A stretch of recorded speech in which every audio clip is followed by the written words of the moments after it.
கிராமத்தின் இதயத்தில் இருந்த அரசு பள்ளி வெறும் கட்டிடமாக இல்லை, அது ஒரு தீவு போன்று இருந்தது. ஒரு காலத்தில் குழந்தைகளின் விளையாட்டும் சிரிப்பும் மரத்தின் நிழலில் மண்ணில் பதிந்திருந்தது. பழைய ஓட்டு வைத்த கட்டிடங்களின் சுவர்கள் மங்கிய நிறத்தில் இருந்தாலும் ஒவ்வொரு சுவருக்கும் ஒரு கதை சொல்ல இருந்தது. மதிய உணவின் மனமும் நண்பர்களின் சிரிப்பும் ஆசிரியர்களின் கண்டிப்பும் அந்த பள்ளியின் வளிமண்டலத்தில் என்றென்றும் நிலைத்து நின்றன. அங்கு ஆசிரியையாக இருந்த ஸ்ரீதேவி இந்த கதையின் நாயகி. அவர் குழந்தைகளுக்கு எழுத்துக்களை விடவும் வாழ்க்கையை கற்பித்தார். 35 வயதாகியும் சொந்த குழந்தை இல்லாத துக்கத்தை மனதில் அடக்கி வைத்து ஒவ்வொரு நாளும் ஸ்ரீதேவி டீச்சர் பள்ளிக்கு வந்தார். பள்ளி வாழ்க்கை அவருக்கு ஒரு ஆறுதலாக இருந்தது. குழந்தைகளின் சிறு சிறு மகிழ்ச்சிகளில் அவர் தனது துக்கத்தை மறந்தார். ஒவ்வொரு குழந்தையையும் அவர் தனது சொந்த குழந்தை போல நேசித்து அரவணைத்தார். அவரது அன்பு ஒரு நிழல் மரம் போல குழந்தைகளை சுற்றியிருந்தது. அந்த அன்பு 8ஆம் வகுப்பு மாணவனான அருணிடமும் இருந்தது. கிழிந்த சட்டையும் கலைந்த தலைமுடியுமாக அவன் வகுப்புக்கு வந்தபோது மற்ற குழந்தைகள் அவனை விலகி நின்றனர். பல நேரங்களில் மதிய உணவு நேரத்தில் அவன் கையில் எதுவும் இருக்காது. பசியால் கண்களில் தெரியும் ஒருவகை பரிதாபத்தை ஸ்ரீதேவி டீச்சருக்கு நன்றாக தெரியும். வறுமை மட்டுமே நிறைந்த அவனது வாழ்க்கையில் ஒரே நம்பிக்கையாக இருந்தவர் டீச்சர். அருணுக்கு வலிப்பு நோய் இருந்தது. அதனால் வகுப்பிலுள்ள ஆசிரியர்கள் கூட அவனிடம் ஒருவித தூரத்தை வைத்திருந்தனர். பயத்துடனும் வெறுப்புடனும் பலர் அவனை பார்த்தனர். வலிப்பு வரும்போது அவனது உடலில் இருந்து உமிழ்நீரும் நுரையும் வெளியேறும். அப்போது வகுப்பில் உள்ள மற்ற குழந்தைகள் பயந்து கூச்சலிடுவர். அந்த நேரங்களில் டீச்சர் மட்டுமே அவனை கவனிக்க முன்வந்தார். அவனது வீழ்ச்சிகளுக்கும் தோல்வியடையும் கனவுகளுக்கும் டீச்சர் ஆதரவாகவும் நிழலாகவும் இருந்தார். டீச்சர் அவனை தனது வீட்டிற்கு அழைத்துச் சென்று உணவு கொடுத்து படிப்பித்தார். நீ உணவு சாப்பிடவில்லை, அதனால்தான் இப்படி வீழ்ச்சி வருகிறது. நன்றாக சாப்பிட வேண்டும் என்று சொல்லும்போது அவனது கண்கள் கண்ணீரால் நிரம்பி வழிந்தன. டீச்சரை தனது தாயாகவே அவன் நேசித்தான். அவனது வாழ்க்கையில் வலிப்பு ஒரு உடல்வலி மட்டும் அல்ல, சமூகத்திலிருந்து ஒதுக்கப்படுதலும் கூட. ஆனால் இந்த அன்பின் பின்னால் இருந்த நிஷ்கலமான தன்மையை சில கண்கள் பார்க்க முடியவில்லை. பள்ளிக்கு அருகில் தேநீர் கடை நடத்தும் நிதின் இந்த கதையின் வில்லன். இளவயதில் படிப்பை கைவிட்டு ஊரின் திமிர்பிடித்தவனாக மாறியவன். ஸ்ரீதேவி டீச்சரை திருமணம் செய்ய வேண்டும் என்று அவன் பெரிதும் ஆசைப்பட்டான். ஆனால் சமூகத்தில் உயர்ந்த இடத்தில் இருக்கும் டீச்சரை தன்னால் பெற முடியாது என்று அவனுக்கு தெரியும். இது அவனது மனதில் ஒருவகை தாழ்வு மனப்பான்மையை உருவாக்கியது. தனது காதல் வேண்டுகோளை டீச்சர் நிராகரித்த போது அவனது ஆராதனை மெதுவாக பகையாக மாறியது. டீச்சரின் தனிப்பட்ட வாழ்க்கை, கணவனுடன் குழந்தைகள் இல்லாதது ஆகியவற்றை அவன் ரகசியமாக கவனித்தான். டீச்சரை எப்படியாவது அவமானப்படுத்த ஒரு வாய்ப்பை அவன் எதிர்பார்த்து காத்திருந்தான். அன்று பள்ளி முடிந்து எல்லோரும் சென்றுவிட்டனர். பள்ளியின் முகப்பில் வைத்து ஸ்ரீதேவி டீச்சர் அருணுக்கு கணிதம் கற்பித்துக் கொண்டிருந்தார். அருணின் கணித சந்தேகங்களை தீர்த்த நாளைய வகுப்பு பற்றி பேசிக் கொண்டிருக்கும்போது எதிர்பாராத விதமாக அருணுக்கு வலிப்பு வந்தது. அவன் பலமாக நடுங்கி தரையில் விழுந்தான். தரையில் விழுந்த அவனது தலைமர பெஞ்சில் மோதியது. டீச்சர் என்று அவன் கத்த முயற்சித்தானால் அவனது வார்த்தைகள் தடைப்பட்டன. இரத்தம் வந்ததும் டீச்சர் பதறிப்போனார். மற்ற குழந்தைகளோ ஆசிரியர்களோ உதவிக்கு இல்லை. யாரும் பார்க்காதவாறு நிதின் பள்ளியின் சுவருக்கு பின்னால் ஒளிந்து நின்றான். அருணை மார்போடு அணைத்து அவனது வாயிலிருந்து வந்த நுரையையும் உமிழ்நீரையும் தனது துப்பட்டாவால் துடைத்தார். அந்த நேரத்தில் அவருக்கு ஒரே எண்ணம், அவனை விரைவாக மருத்துவமனைக்கு கொண்டு செல்ல வேண்டும் என்பதுதான். ஒரு நிமிடம் கூட தாமதிக்காமல் அவனை தூக்கி மார்போடு அணைத்து வெளியே ஓடினார். வாகனத்திற்காக காத்திருக்கும் போது ஸ்ரீதேவி டீச்சர் தனது துப்பட்டாவால் அவனது இரத்தத்தை துடைத்தார். அந்த நேரத்தில் எதிர்பாராத விதமாக ஒரு போன் கேமரா அந்த காட்சியை பதிவு செய்தது. ஒரு நொடியில் நிதின் தனது போனில் அந்த காட்சியை பதிவு செய்தான். அதை தவறாக எடிட் செய்து ஆசிரியை மற்றும் மாணவனுக்கு இடையிலான தவறான உறவு என்ற தலைப்பில் சமூக வலைதளங்களில் பரப்பினான். வீடியோவில் உள்ள காட்சிகளை வேண்டுமென்றே மெதுவாக்கி தெளிவற்ற காட்சிகளை சேர்த்து தவறான பின்னணி இசையை இணைத்து தனது பகையை மேலும் கூர்மையாக்கினான்.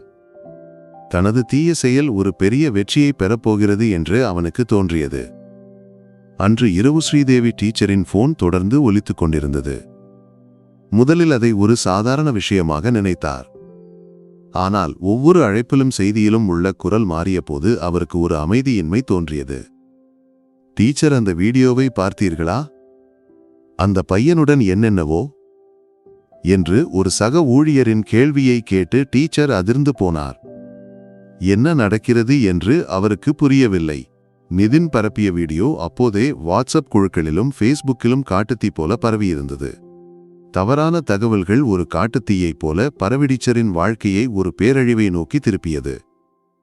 மறுநாள் காலையில் டீச்சர் பள்ளிக்கு செல்ல தயாராகும்போது அருகிலுள்ள பெண்கள் அவரை உற்று நோக்கினர். சிலர் ஒருவருக்கொருவர் மெதுவாக பேசினர். டீச்சருக்கு தலை சுற்றுவது போல இருந்தது. பள்ளியில் வந்தபோது நிலைமை இன்னும் மோசமாக இருந்தது. சக ஊழியர்கள் அவரை தவிர்க்க முயற்சித்தனர். எல்லோருடைய முகத்திலும் ஒருவித இகழ்ச்சியும் சந்தேகமும். முதல்வர் அவரை அறைக்கு அழைத்த போது டீச்சர் உடைந்து போனார். நீங்கள் குழந்தைகளுக்கு பாடம் நடத்த வேண்டியவர். இந்த விஷயம் பள்ளியின் பெயருக்கு களங்கம் விளைவித்துள்ளது. நீங்கள் சில நாட்கள் விடுப்பு எடுக்கலாம் என்று நினைக்கிறேன் என்று முதல்வர் கூறினார். எந்த விளக்கத்திற்கும் அவர்கள் காத்திருக்கவில்லை. முதல்வரின் வார்த்தைகள் அவரது இதயத்தில் ஒரு வாளாக பாய்ந்தது.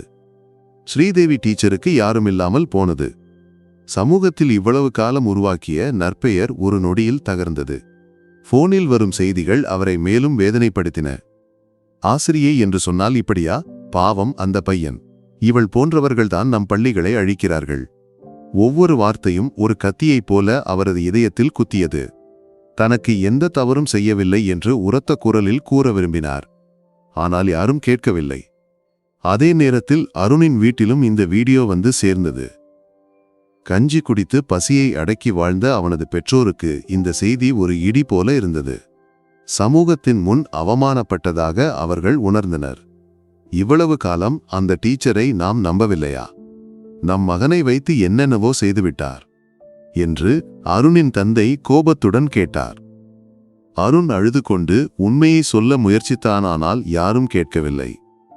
தனது பிரியமான டீச்சரை எல்லோரும் ஒதுக்குவதை பார்த்து அவன் பயந்து போனான். அருண் முற்றிலும் தளர்ந்து போனான். அவனது உலகம் அவனது பெற்றோரின் கோபமான வார்த்தைகளுக்கு முன் தகர்ந்து போவதாக உணர்ந்தான். தேநீர் கடையில் உட்கார்ந்து நிதின் இந்த குழப்பங்களை எல்லாம் பார்த்து சிரித்தான். தான் நினைத்ததை விட பெரிய வெற்றியை பெற்றதை அவன் ரசித்தான். தனது தாழ்வு மனப்பான்மையில் இருந்து உருவான பகைதான் இந்த நாடகத்தின் பின்னால் இருந்தது என்று அவனுக்கு மட்டுமே தெரியும். அவன் செய்த செயலின் பெருமையை அவன் உணரவில்லை. ஸ்ரீதேவி டீச்சர் காவல் நிலையத்தில் புகார் அளிக்க முடிவு செய்தார். நிலையத்திற்கு சென்றபோது வழக்கை கையாள வேண்டிய அதிகாரியான சிஐ ரகு அவரை கேலியாக பார்த்தார். இதையெல்லாம் ஏன் ஒரு வழக்காக்க வேண்டும்? ஒரு சிறிய வீடியோதானே, யாரும் கவனிக்காமல் போய்விடும் என்று அவர் கூறினார்.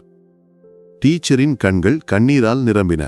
சமூகம் முழுவதும் தன்னை குற்றம் சாட்டும் போது சட்டமும் தன்னுடன் இல்லை என்று அவருக்கு தோன்றியது. பலமுறை வற்புறுத்திய பிறகு ஒரு புகாரை பதிவு செய்ய அவர்கள் தயாரானார்கள். ஆனால் அந்த மந்தமான அணுகுமுறை டீச்சரின் எல்லா நம்பிக்கைகளையும் தகர்த்தது. தனியாக எல்லா துன்பங்களையும் தாங்கி அவர் வீட்டிற்கு நடந்து சென்றார். ஸ்ரீதேவி டீச்சர் தனது வீட்டிற்கு திரும்பினார். மனம் முழுவதும் அவமானமும் வலியும் மட்டுமே இருந்தது. அந்த நேரத்தில் அவரது கணவர் விவேக் வீட்டில் இல்லை. போனில் அழைத்தபோது அவர் எடுக்கவில்லை. டீச்சரின் கண்கள் கண்ணீரால் நிரம்பி வழிந்தன. தனது வாழ்க்கை இவ்வளவு பெரிய புயலில் சிக்கியது அவரால் நம்ப முடியவில்லை. சமூகத்தில் தலை நிமிர்ந்து நடந்த தனக்கு இப்படி ஒரு துரவஸ்தை வந்தது டீச்சரை மிகவும் தளரச் செய்தது. அந்த நேரத்தில் அருணின் தந்தை வேலாயுதன் டீச்சரின் வீட்டிற்கு வந்தார். அவரது முகத்தில் கோபமும் துக்கமும் ஒரே நேரத்தில் தெரிந்தன.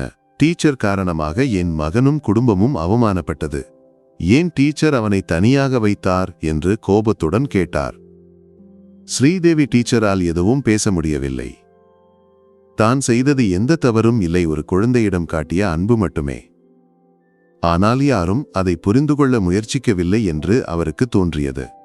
வேலாயுதனின் வார்த்தைகள் அவரது வலியை இரட்டிப்பாக்கின. வேலாயுதனின் மனைவி அருணை வீட்டில் வைத்து திட்டுவதையும் அருண் பயந்து பதில் சொல்லாமல் நிற்பதையும் டீச்சருக்கு நினைவு வந்தது. நான் உங்கள் மகனை துன்புறுத்தவில்லை, நான் அவனுக்கு உதவ மட்டுமே முயற்சித்தேன் என்று டீச்சர் கூறினார். ஆனால் வேலாயுதன் அதை நம்பவில்லை. இவையெல்லாம் உண்மையாக இல்லாவிட்டால் பள்ளி அதிகாரிகள் ஏன் உங்களை ஒதுக்கினார்கள்? காவல்துறை கூட இந்த வழக்கை தேவையில்லை என்று வைத்துவிட்டதல்லவா என்று வேலாயுதன் டீச்சரிடம் கேட்டார். வேலாயுதன் சென்ற பிறகு டீச்சர் தரையில் உட்கார்ந்து அழுதார். வாழ்க்கையில் இவ்வளவு தனிமையை அவர் உணர்ந்ததில்லை. தான் செய்தது சரி என்று நம்பும் உலகில் தான் மட்டுமே இருப்பதாக அவருக்கு தோன்றியது. டீச்சருக்கு மனதளவில் பெரிய அதிர்ச்சி ஏற்பட்டது. அதே நேரத்தில் நிதின் மேலும் வீடியோக்களை எடிட் செய்து பரப்பத் தொடங்கினான். முதல் வீடியோவில் ஒலி சேர்த்து மேலும் தவறான புரிதலை உருவாக்கினான். டீச்சரின் பெயரையும் அருணின் பெயரையும் அதில் குறிப்பிட்டான். அருணின் வீட்டில் பிரச்சனைகள் மேலும் மோசமாகின. டீச்சர் காரணமாக அவனது வாழ்க்கை அழிந்துவிட்டதாக அவனது பெற்றோர் நம்பினர். அருணை அவர்கள் பள்ளிக்கு செல்ல அனுமதிக்கவில்லை. இனி நீ பள்ளிக்கு செல்ல வேண்டாம் என்று தந்தை கோபத்துடன் கூறினார். அதை கேட்டு அருண் பயந்து போனான். படிப்பு அவனுக்கு பிடித்த விஷயமாக இருந்தது. தேநீர் கடையில் உட்கார்ந்திருந்த நிதினிடம் ஒரு நண்பர் வந்து கேட்டான், நீ ஏன் இப்படி செய்தாய்? அவள் ஒரு டீச்சர் அல்லவா? நிதின் அவனை கேலி செய்து, அவள் பெரிய படிப்பாளியாக இருந்தால் என்ன?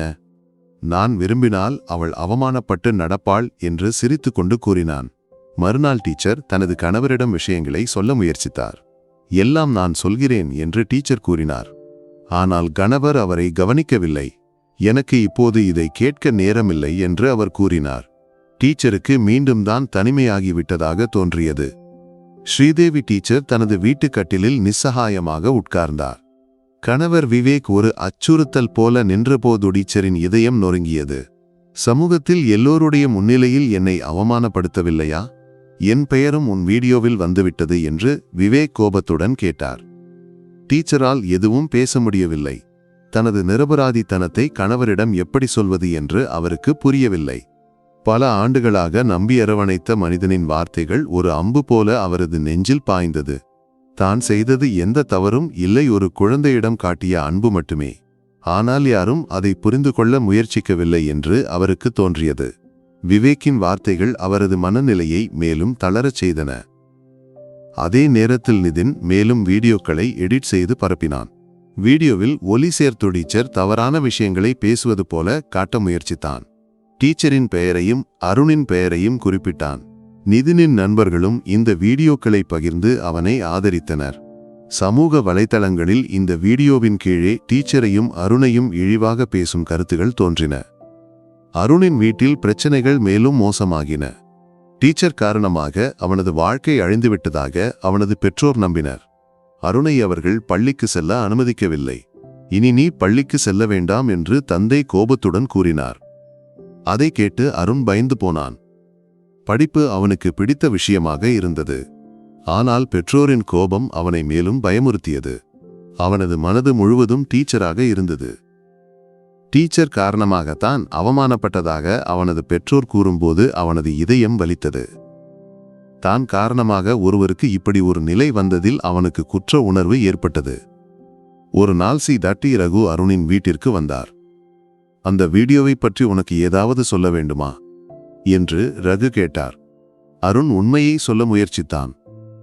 அது உண்மையல்ல, எனக்கு உடல்நலக்குறைவு வந்தபோது டீச்சர் என்னை உதவினார் என்று அவன் கூறினான். ஆனால் ரகு அதை தீவிரமாக எடுத்துக்கொள்ளவில்லை. பையா, இதையெல்லாம் நாங்கள் பலமுறை கேட்டிருக்கிறோம். டீச்சரை காப்பாற்ற நீ முயற்சிக்க வேண்டாம் என்று ரகு சிரித்துக்கொண்டு கூறினார். ரகுவுக்கு டீச்சரிடம் இரக்கம் தோன்றியது. ஆனால் இந்த விஷயம் மேலும் பிரச்சனைக்கு செல்ல வேண்டாம் என்று அவருக்கு தோன்றியது. சமூகத்திலிருந்து வரக்கூடிய பிரச்சனைகளை பயந்து அவர் இந்த வழக்கை முடித்துவிட முடிவு செய்தார். ஆனால் ரகுவின் மகன் அதே பள்ளியில் மாணவனாக இருந்தான். அவன் டீச்சரை பற்றி மிகவும் நல்லவற்றை மட்டுமே கூறினான். அப்பா டீச்சர் மிகவும் நல்லவர். அருண் போன்ற குழந்தைகளுக்கு டீச்சர் எப்போதும் உதவுவார் என்று மகன் ரகுவிடம் கூறினான். மகனின் வார்த்தைகளை கேட்டபோது ரகுவுக்கு சந்தேகம் தோன்றியது. அவருக்கு டீச்சரை பற்றி மேலும் தெரிந்து கொள்ள வேண்டும் என்று தோன்றியது. அவர் டீச்சரை அழைத்தார். நீங்கள் என்னிடம் நேரடியாக பேச முடியுமா என்று ரகு கேட்டார். டீச்சருக்கு எந்த நம்பிக்கையும் இல்லை. என் வாழ்க்கை அழிந்து விட்டது. இனி என்னால் யாரையும் நம்ப முடியாது என்று டீச்சர் ரகுவிடம் கூறினார். ரகுவுக்கு டீச்சரின் மனநிலை புரிந்தது. நான் உங்களுக்கு உதவ முயற்சிக்கிறேன் என்று ரகு கூறினார். டீச்சருக்கு இறுதியாக ஒருவரை நம்ப முடிந்தது. அவர் ரகுவை சந்திக்க ஒப்புக்கொண்டார். Sridevi teacher CI. ரகுவை சந்திக்க காவல் நிலையத்திற்கு சென்றார். பொதுவாக காவல் நிலையத்திற்கு வருபவர்களின் முகத்தில் தெரியும் பயமோபதற்றமோ டீச்சரின் முகத்தில் இல்லை. மாறாக ஒருவித தளர்ச்சியும் நிஸ்ஸகாயமும் மட்டுமே இருந்தது. முதல் முறையாக நேரில் சந்தித்த போது ரகுவுக்கு டீச்சரிடம் மேலும் இரக்கம் தோன்றியது. சமூகத்தில் இவ்வளவு ஒதுக்கப்பட்ட ஒரு நபரை அவர் இதற்கு முன் பார்க்கவில்லை. என் மகன் உங்களை பற்றி நல்லவற்றை மட்டுமே கூறினான். அதை கேட்டபோது எனக்கு ஏதோ சந்தேகம் தோன்றியது என்று ரகு கூறினார். டீச்சரின் கண்கள் கண்ணீரால் நிரம்பின. இறுதியாக ஒருவர் தன்னை நம்ப தயாரான போது அவருக்கு ஒரு ஆறுதல் தோன்றியது. டீச்சர் நடந்தவற்றை விரிவாக ரகுவிடம் கூறினார். அருணின் வலிப்பு மருத்துவமனைக்கு கொண்டு சென்றது, நிதினின் பகை வீடியோவை எடிட் செய்த சாத்தியம் ஆகியவற்றை டீச்சர் ரகுவிடம் முன்வைத்தார். ரகு எல்லாவற்றையும் கவனமாக கேட்டார். டீச்சரின் வார்த்தைகளில் உள்ள உண்மையை அவரால் புரிந்து கொள்ள முடிந்தது. ஆனால் இந்த வழக்கை சட்டப்படி முன்னெடுப்பது எளிதல்ல என்று அவருக்கு தெரியும். ஆதாரங்களின் பற்றாக்குறை, சமூக வலைதளங்களில் உள்ள தவறான பிரச்சாரங்கள் ஆகியவை விசாரணைக்கு தடையாக இருக்கும். அதே நேரத்தில் நிதினின் தேநீர் கடையில் ஒரு விவாதம் நடந்து கொண்டிருந்தது. அந்த டீச்சர் காவல் நிலையத்திற்கு சென்றாலும் யாரும் நம்ப மாட்டார்கள் என்று நிதின் சிரித்துக்கொண்டு கூறினான். அவனது நண்பர்களும் இந்த செயலில் அவனை ஆதரித்தனர். இந்த வீடியோ காரணமாக உன் தேநீர் கடைக்கு இப்போது அதிக வியாபாரம் இருக்கிறது என்று ஒரு நண்பன் கேலியாக கூறினான். ஆனால் நிதினின் உள்ளத்தில் ஒரு பயம் வளரத் தொடங்கியிருந்தது. காவல்துறை விசாரணையை தொடங்கினால் தான் சிக்கிவிடுவோம் என்று அவனுக்கு தோன்றியது. அருணின் வீட்டில் ஒரு எதிர்பாராத விருந்தினர் வந்தார். அது சிஐ ரகு. அருண் எங்கே என்று ரகு கேட்டார். அருணின் தந்தை ரகுவை பார்த்தபோது பயந்து போனார். அவன் பள்ளிக்கு செல்வதில்லை, வீட்டிலேயே இருக்கிறான் என்று அவர் கூறினார். ரகு அருணிடம் பேசத் தொடங்கினார். நீ டீச்சருக்கு உதவ வேண்டும், டீச்சருக்கு உதவ நீ மட்டுமே இருக்கிறாய் என்று ரகு அருணிடம் கூறினார். அருண் அழுது கொண்டு கூறினான், எனக்கு பயமாக இருக்கிறது, அப்பாவும் அம்மாவும் என்னை திட்டுவார்கள். ரகு அருணிடம் தைரியமாக பேசுமாறு கூறினார். என்னால் உன்னை நம்ப முடிந்தால் சமூகத்தின் முன் உண்மையை சொல்ல உன்னால் முடியும். அருணின் தந்தை வேலாயுதன் இந்த காட்சியை பார்த்து ஆச்சரியப்பட்டார். ஒரு காவல் அதிகாரி டீச்சருக்கு உதவ முயற்சிப்பதை அவரால் நம்ப முடியவில்லை. அவர் ரகுவிடம் கேட்டார், சார், நீங்கள் ஏன் டீச்சருக்கு உதவுகிறீர்கள்? வீடியோவில் உள்ளவை உண்மையல்லவா? ரகு சிரித்து கொண்டு கூறினார், இந்த வீடியோ தவறாக உருவாக்கப்பட்டது. டீச்சர் உங்களை காப்பாற்ற முயற்சித்தார். நீங்கள் டீச்சரை தவறாக புரிந்து கொண்டீர்கள். ரகு வேலாயுதனிடம் நிதினின் பங்கு பற்றியும் விளக்கினார். வேலாயுதனின் மனம் மாறியது. தான் செய்தது தவறு என்று அவருக்கு புரிந்தது. தானும் தனது குடும்பமும் டீச்சரிடம் செய்தது பெரிய தவறு என்று அவருக்கு தோன்றியது. அவர் ரகுவிடம் கேட்டார், இனி நாங்கள் என்ன செய்ய வேண்டும்? ரகு கூறினார், நீங்கள் டீச்சரிடமும் சமூகத்திடமும் மன்னிப்பு கேட்க வேண்டும். அதுதான் உங்களால் செய்ய முடிந்த மிகப்பெரிய விஷயம். வேலாயுதன் டீச்சரின் வீட்டிற்கு நடந்தார். அதே நேரத்தில் நிதின் தனது தேநீர் கடையில் இருந்து ஸ்ரீதேவி டீச்சரையும் அருணையும் பார்த்தபோது பயந்து போனான். இப்போது எல்லோருக்கும் இது தவறாக உருவாக்கப்பட்ட வீடியோ என்று தெரியும் என்று நிதின் மனதில் பயந்து கூறினான். நிதினின் தேநீர் கடையின் முன் எதிர்பாராத விதமாக ஸ்ரீதேவி டீச்சரும் அருணும் வந்தது அவனை மிகவும் பதறச் செய்தது. உண்மை வெளியே வரப்போகிறது என்று நிதின் மனதில் நடுங்கி கூறினான். அவனது நண்பர்கள் அவனை பார்த்து சிரித்தனர். நமது சூப்பர் ஸ்டார் என்று அவர்கள் நிதினை கேலி செய்தனர். ஆனால் நிதினின் உள்ளத்தில் பயம் மேலும் மேலும் வளர்ந்தது. டீச்சரும் அருணும் வேலாயுதனும் C.I. ரகுவும் அவனது முன் ஒரு அச்சுறுத்தல் போல நின்றபோது நிதினின் உள்ளத்தில் இருந்த அகங்காரம் தகர்ந்தது. CI ரகு நிதினிடம் நடந்து சென்றார். உனக்கு என்ன சொல்ல வேண்டும் என்று ரகு அமைதியாக கேட்டார். நிதினின் முகத்தில் பயம் தெளிவாக தெரிந்தது. நான் எதுவும் செய்யவில்லை சார் என்று நிதின் பயத்துடன் கூறினான். நீ ஏன் இந்த வீடியோவை உருவாக்கினாய் என்று ரகுவின் கேள்வியை கேட்டு நிதின் தலை கவிழ்ந்தான். எனக்கு டீச்சரை பிடித்திருந்ததுவானால் டீச்சர் என்னை புறக்கணித்தார். அதனால் நான் நிதின் வார்த்தைகளை முடிக்கவில்லை. அதே நேரத்தில் வேலாயுதன் ஒரு மைக் எடுத்து பேசத் தொடங்கினார். எல்லோரிடமும் நான் மன்னிப்பு கேட்க வேண்டும் என்று வேலாயுதன் கூறினார். என் மகனை இந்த டீச்சர் காப்பாற்ற முயற்சித்தார். ஆனால் நிதின் என்ற இந்த துஷ்டன் இந்த வீடியோவை தவறாக உருவாக்கி பரப்பினான். வேலாயுதனின் வார்த்தைகளை கேட்டு மக்கள் நிதினை கோபத்துடன் பார்த்தனர். உண்மை வெளியே வந்தபோது நிதின் உடைந்து போனான். அவனது கனவுகளும் அகங்காரமும் எல்லாம் தகர்ந்தன. அவன் தரையில் உட்கார்ந்து அழுதான். அவனது நண்பர்கள் அவனை கைவிட்டு சென்றனர். ஸ்ரீதேவி டீச்சர் கண்ணீருடன் அருணை பார்த்தார். அருணின் கண்களிலும் கண்ணீர் இருந்தது. டீச்சர் காரணமாக நான் பள்ளிக்கு செல்லவில்லை, டீச்சருக்கு என்ன செய்ய முடியும் என்று அருண் கேட்டான்.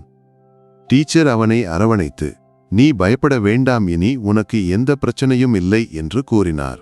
சிஐ ரகு நிதினை கைது செய்தார். அவனது போனை பரிசோதித்த போது வீடியோவின் உண்மையான பகுதிகள் கண்டறியப்பட்டன. நிதின் செய்த குற்றங்கள் நிரூபிக்கப்பட்டன. நீதிமன்றத்தில் நிதின் செய்த குற்றத்திற்கு தண்டனை கிடைத்தது. உண்மை வெளியே வந்தபோது நிதினின் வாழ்க்கை தகர்ந்தது.